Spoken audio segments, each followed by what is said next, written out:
tere, olen Tairi Pärn. Tutvustan teile rakendust Prei, mis annab võimaluse teil jälitada ja leida nutiseadet, mis on varastatud. Tegemist on mitmekülgse ja võimsa jälitamistarkvaraga. Prei soosimiseks üsna mitmeid põhjusi. Peamine põhjus Prei kasutamiseks on see, et seda on võimalik kasutada kuni 3 seadmes. Prei ühildub nii Windowsi, Maci, Linuxi kui Androidiga. Prei poolt pakutav jälgimissüsteem on küll kindel, kuid pole päris lollikindel, eriti kui varasem infotehnoloogias osab ning teeb sinna arvuti või telefoni üleni puhtaks. Aga kui pole tegu taolise juhusega, siis annab Prei sulle võimaluse. Alternatiivina annaks Prei rakenduse kasutamine suurema turvatunde ning parema ülevaate lapsevanemale, kelle laps kasutab nutiseadet.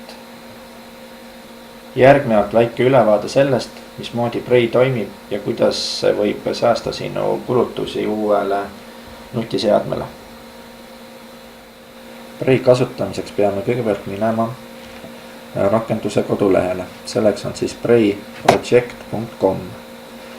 Antud leheküljelt on võimalik alla laadida tarkvara, mida peate siis oma arvutisse või siis nutiseadmesse laadima.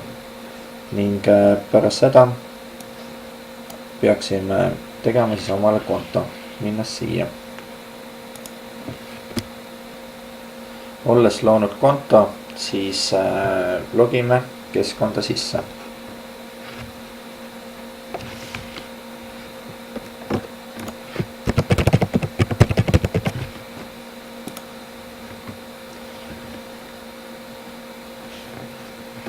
Nüüd oleme jõudnud olukorda, kus me peaksime oma seadme siis ühilduma Prei rakendusega.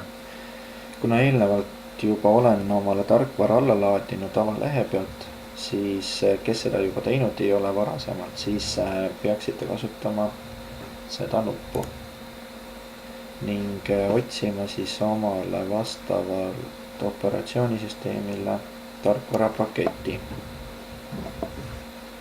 Tarkvara paigaldamine. Siin ei ole vaja midagi muud teha, kui ainult edasi liikuda praegu.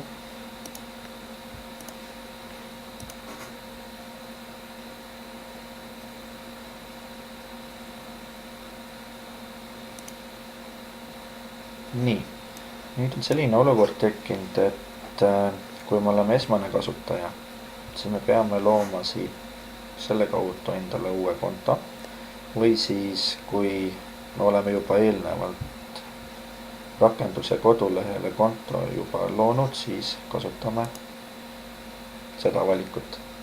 Läheme siit edasi. Täidame ära oma andmed. Juhul kui oleme andmed ära sisestanud, siis lisame seadme. Ning kui kõik on õieti, siis tuleb teile ette selline teavitus. Vajutame siin OK peale. Ja olemegi oma seadme ühildanud. Minnes tagasi Prei kodulehele, siis me näeme, et meil on tekkinud siis vastava nimeline seade. Juhul kui me tahame seda seadet siis jälitada, siis klõpsame siia seadme nime peale ning valime vastavad tegevused. Näiteks, et seadet jälitama hakata, peame siis kõigepealt ütlema, et seade on kadunud. Kuna me kasutame tasuta versiooni momendil, siis saame määrata kõige väiksema jälitamise perioodi või monitooringu perioodi siis 10 minutit. Nii võimalused, mida siis teha saame siin. Geo annab siis meil võimaluse saata nutiseadmest koordinaate, kus siis seade asub või siis koordinaate ka võrgu kohta. Samuti saame tekitada alarme, saame teateid saata ekraanile, lukustada ja siis saame